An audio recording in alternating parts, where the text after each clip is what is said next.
یعنی گناہ اور سزا کے درمیان ایک علامتی انصاف یا توازن سزا صرف تکلیف دینا نہیں، بلکہ گناہ کی فطرت کا عکس ہے۔ یہ قرون وسطیٰ کے الہی انصاف کے تصور کی ایک بہت طاقتور ادبی تصویر کشی ہے۔ لیکن یہاں ایک تنقیدی نقطہ بھی آتا ہے نا کہ دانتے نے اپنے وہ ذاتی دشمنوں کو بھی نہیں بخشا۔ جی ہاں، یہ سچ ہے۔ اس پر کافی بات ہوتی ہے کہ دانتے نے اپنے بہت سے ذاتی اور سیاسی دشمنوں کو، حتیٰ کہ کچھ پوپ صاحبان کو بھی دوزخ کے مختلف حلقوں میں جگہ دی ہے۔ تو کیا یہ ذاتی اناد تھا یا واقعی ان کے گناہوں کی عکاسی؟ آپ کیا سمجھتی ہیں؟ میرا خیال ہے شاید دونوں کا امتزاج ہے۔ دانتے کی سیاست سے گہری وابستگی تھی اور جلاوطنی کی تلخی وہ ان کی تحریر میں نظر آتی ہے۔ مگر کیا یہ کتاب کی عظمت کو کم کرتا ہے؟ شاید نہیں، یہ اسے زیادہ انسانی بناتا ہے۔ دوزخ کی اس تاریکی اور مایوسی سے نکل کر ہاں، آگے کہاں جاتے ہیں؟ دانتے اور ورجل ایک پہاڑ کے دامن میں پہنچتے ہیں۔ یہ ہے پرگٹوریو یعنی برزخ۔ اچھا، تو یہ دوزخ کے بالکل الٹ ہے۔ جی بالکل برعکس۔ یہاں امید ہے، روشنی ہے اور سب سے بڑھ کر تبدیلی کا امکان ہے۔ تبدیلی کا امکان، یہ اہم ہے۔ برزخ کی ساخت کیسی ہے؟ یہ ایک 7 منزلہ پہاڑ ہے۔ ہر منزل عیسائیت کے جو 7 مہلک گناہ ہیں، غرور، حسد، غصہ، کاہلی، لالچ، بسیارخوری، ہوس، ان میں سے ایک سے توبہ کے لیے مخصوص ہے۔ لیکن یہاں روحیں سزا نہیں بھگت رہیں۔ نہیں، سزا نہیں بھگت رہی، وہ پاک ہو رہی ہیں۔ تکلیف میں ضرور ہیں، لیکن اس تکلیف کا ایک مقصد ہے، جنت کے لیے تیار ہونا۔ تو یہاں کا ماحول بھی مختلف ہوگا؟ بہت مختلف۔ دوزخ میں چیخو پکار تھی، یہاں دعائیں ہیں، حمد و ثنا ہے۔ روحیں ایک دوسرے کی مدد کر رہی ہیں۔ مثلاً کوئی مثال؟ جیسے غرور کرنے والوں کو بھاری پتھر اٹھا کر جھک کر چلنا پڑتا ہے تاکہ وہ انکساری سیکھیں۔ تو یہ عمل صرف سزا نہیں بلکہ اصلاح ہے۔ بالکل، یہ حصہ امید، توبہ اور انسانی ارادے کی طاقت کا پیغام دیتا ہے۔ مجھے ذاتی طور پر برزخ کا تصور ہمیشہ زیادہ متاثر کرتا ہے۔ دوزخ تو حتمی ہے، جنت منظر ہے، لیکن برزخ وہ جگہ ہے جہاں اصل کام ہو رہا ہے، یعنی انسان کا اپنی کمزوریوں پر قابو پانے کا عمل۔ یہ بہت آپ کہیں ریلیٹیبل ہے۔ آپ نے بالکل درست کہا، یہ انسانی جدوجہد کا استعارہ ہے۔ اچھا، جب وہ برزخ کی چوٹی پر پہنچتے ہیں، جو زمینی جنت یعنی گارڈن آف ایڈن ہے، ہاں، وہاں ورجل دانتے کو الوداع کہتے ہیں۔ کیوں؟ کیونکہ انسانی عقل اپنی منزل کو پہنچ گئی۔ اب آگے کا سفر الہی روشنی اور فضل کے بغیر ممکن نہیں۔ اور یہی ان کی ملاقات بیٹرس سے ہوتی ہے۔ جی ہاں، بیٹرس سے۔ بیٹرس، دانتے کی حقیقی زندگی کی محبت، جنہیں انہوں نے اپنی شاعری میں ایک مثالی، تقریباً آسمانی ہستی بنا دیا۔ بالکل، یہاں وہ الہی محبت، حکمت اور الہیات یعنی تھیولوجی کی علامت بن کر آتی ہیں۔ اب وہ دانتے کی رہنما ہیں۔ اور ان کی رہنمائی میں دانتے پیراڈائزو یعنی جنت کے سفر کا آغاز کرتے ہیں۔ جی، جنت کا بیان ڈیوائن کامیڈی کا سب سے مشکل، سب سے تجریدی اور فلسفیانہ حصہ ہے۔ ایسا کیوں؟ کیونکہ یہ 9 آسمانی کروں پر مشتمل ہے: چاند، عطارد، زہرہ، سورج، مریخ، مشتری، زحل، پھر ستاروں کا کلہ اور نواں کرہ اولے محرک یعنی پرائمم موبائل۔ یہ تو وہ پرانا بطلیمیسی نظام کائنات ہے نا، جو دانتے کے زمانے میں رائج تھا؟ جی بالکل وہی۔ ہر کرہ مختلف درجات کی نیک روحوں کا مسکن ہے۔ یہاں کا ماحول کیسا بیان کیا گیا ہے؟ نور ہی نور، موسیقی اور الہی محبت سے سرشار۔ دانتے عظیم سنتوں، مذہبی رہنماؤں، فلسفوں سے ملتے ہیں، جیسے تھامس ایکویناس۔ اور ان سے گفتگو ہوتی ہے؟ جی، الہیات، فلسفہ، کائنات کے اسرار پر گفتگو ہوتی ہے۔ یہ حصہ پڑھنا واقعی ایک چیلنج ہے، کیونکہ یہ بہت زیادہ فکری اور روحانی ہے۔ سمجھ گیا۔ یہاں دانتے محبت، فضل، آزاد مرضی یعنی فری ول اور الہی تقدیر جیسے گہرے مسائل پر غور کرتے ہیں۔ بیاٹرس کی وضاحتیں اکثر پیچیدہ ہوتی ہیں، جو قاری سے بھی آپ کہیں ذہنی کوشش مانگتی ہیں۔ اور سفر کا اختتام، نقطہ عروج کیا ہے؟ سفر کا نقطہ عروج 10ویں آسمان ایمپیرین میں ہوتا ہے۔ یہ مادی کائنات سے بھی آگے ہے، جہاں دانتے کو خدا کے نورانی جلوے کا ایک لمحے کے لیے تجربہ ہوتا ہے۔ اور وہ اس تجربے کو بیان کر پاتے ہیں؟ وہ کہتے ہیں کہ الفاظ کم پڑ جاتے ہیں۔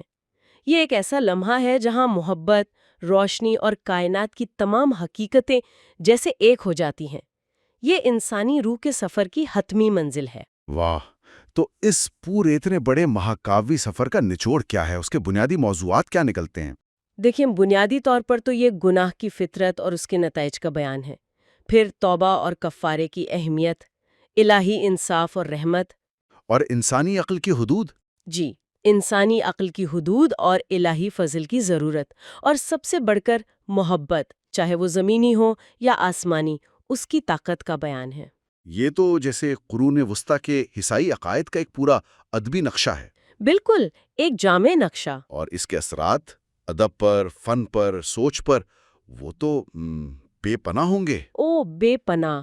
ڈیوائن کامیڈی نے نہ صرف اطالوی زبان کو ایک معیاری شکل دی، بلکہ پوری مغربی تہذیب پر انمٹ نقوش چھوڑے۔ کن کن لوگوں نے اس سے تحریک لی؟ صدیوں تک مصوروں نے جیسے بوٹیچیلی، گستاف دورے، موسیقاروں نے جیسے لسٹ، اور ادیبوں نے چاسر سے لے کر ٹی ایس ایلیٹ اور بورکھس تک، سب نے اس سے تحریک حاصل کی۔ آج بھی پڑھائی جاتی ہے یہ؟ جی، آج بھی دنیا بھر کی یونیورسٹیوں میں پڑھائی جاتی ہے، اس پر تحقیق جاری ہے، اور اس کا ترجمہ دنیا کی تقریباً ہر بڑی زبان میں ہو چکا ہے۔ اردو میں بھی؟ اردو میں شاید مکمل اور معیاری منظوم ترجمے کم ہوں، لیکن نثری خلاصے اور تشریحات ضرور دستیاب ہے۔ دانتے کا لکھنے کا انداز بھی تو لاجواب ہے۔ وہ طرز ریما میں لکھی گئی ہے نا؟ جی ہاں، 3 مصروں کے بند جن کا قافیہ ایک زنجیر کی طرح جڑا ہوتا ہے، بی سی ڈی، اس طرح خود محسوس کرتا ہے۔ اور علامتی گہرائی تو اتنی ہے کہ ہر کردار، ہر واقعہ، ہر منظر کی کئی پرتیں ہیں۔ یہ تو ہے۔ البتہ اگر ایک متوازن جائزہ لیں تو جیسا ہم نے پہلے ذکر کیا، وہ ذاتی تعصبات والی تنقید اپنی جگہ، اور آج کے قاری کو شاید قرون وسطیٰ کا الہیات اور کائنات کا تصور تھوڑا اجنبی لگے۔ یہ بھی ہو سکتا ہے۔ لیکن اس سب کے باوجود کتاب کا جو مرکزی پیغام ہے، انسانی روح کا خیر اور شر کے درمیان سفر، اخلاقی انتخاب کی اہمیت اور نجات کی وہ لازوال تلاش، وہ آج بھی اتنا ہی متعلقہ ہے جتنا 700 سال پہلے تھا۔ میرے لیے تو یہ کتاب صرف ایک تاریخی دستاویز یا مذہبی متن نہیں ہے، یہ کائنہ ہے جو انسانی فطرت کی گہرائیوں کو دکھاتا ہے۔ ہماری پستیاں، ہماری بلندیاں، ہمارے خوف، ہماری امیدیں، ہماری محبت کرنے اور تباہ کرنے کی صلاحیتیں، سب کچھ۔ جی، یہ خوف، دوزخ، امید، برزخ اور حتمی سکون، جنت کا ایک مکمل تجربہ ہے۔ اور یہی وہ نقطہ ہے جو شاید ہم اپنے سامعین کے غور کے لیے چھوڑ سکتے ہیں، ضرور، کہ آج کی اس تیز رفتار، اکثر سیکولر دنیا میں دانتے کا آخرت کا یہ تفصیلی نقشہ ہمیں کیا سکھاتا ہے؟ کیا دوزخ محض قرون وسطیٰ کا ڈراوا ہے، یا یہ آج بھی ہمارے غلط فیصلوں کے نتائج کی کوئی علامت ہے؟ گہرا سوال ہے۔ کیا برزخ کی امید اور توبہ کا تصور آج ہمارے لیے کوئی معنی رکھتا ہے؟ اور جنت کا وہ الہی محبت اور ہم آہنگی کا ویژن، کیا یہ ہمیں بہتر انسان بننے کی ترغیب دے سکتا ہے؟ دانتے کے سفر کا کون سا پہلو آج سب سے زیادہ سوچنے پر مجبور کرتا ہے؟ یہ واقعی ایک اہم سوال ہے۔ جی، یہ خلاصہ اور جائزہ Muhammad Muntazir Mahdi, founder of the podcast of book reviews کی تحقیق اور پیشکش ہے۔ وہ سوشل میڈیا پلیٹ فارمز، خاص طور پر یوٹیوب پر درجنوں کتابوں کے دلچسپ، معلوماتی اور علمی مواد شیئر کرتے ہیں۔ جی ہاں، اور وہ واٹس ایپ اور فیس بک پر نالج وتھ MMM کے نام سے معلوماتی گروپ سیریز بھی چلا رہے ہیں۔ بالکل، اور یہ نالج وتھ MM اقدام واقعی قابل قدر ہے۔ محمد منتظر مہدی کا یہ پلیٹ فارم علم کے ایک وسیع خزانے تک رسائی کا ذریعہ ہے۔ جی، عمومی معلومات سے لے کر سائنس، ادب، تاریخ، ٹیکنالوجی تک موضوعات کا ایک وسیع انتخاب ذہن کو وسعت دینے کے لیے موجود ہے۔ بکس سائنس گیلی تھی، پہنچ کے ہو جاتی۔ آپ بھی MMM کے علم پھیلانے کے جذبے سے فائدہ اٹھا سکتے ہیں۔ چاہے آپ سیکھنے کے شوقین ہوں یا کسی خاص سوال کا جواب تلاش کر رہے ہوں، یہاں آپ کو اپنی دلچسپی کا سامان ضرور ملے گا۔ نالج وتھ MM کا لنک اس گفتگو کی تفصیلات یعنی ڈسکرپشن میں موجود ہے۔ اور اگر کوئی یہ کتاب، ڈیوائن کامیڈی یا دیگر بہترین کتابیں حاصل کرنا چاہے تو اس کے لیے 0349 226647 پر رابطہ کیا جا سکتا ہے۔ مزید یہ کہ اس کتاب یا اس سے متعلقہ مواد کو ڈاؤن لوڈ کرنے کے لیے آپ knowledgewithmmm.blogspot.com ویب سائٹ بھی وزٹ کر سکتے ہیں۔ وہاں آپ کو محمد منتظر مہدی کے دیگر علمی کاموں کے بارے میں بھی معلومات ملیں گی۔ اس گہرے ادبی سفر میں ہمارے ساتھ شامل ہونے پر آپ سب کا بہت شکریہ۔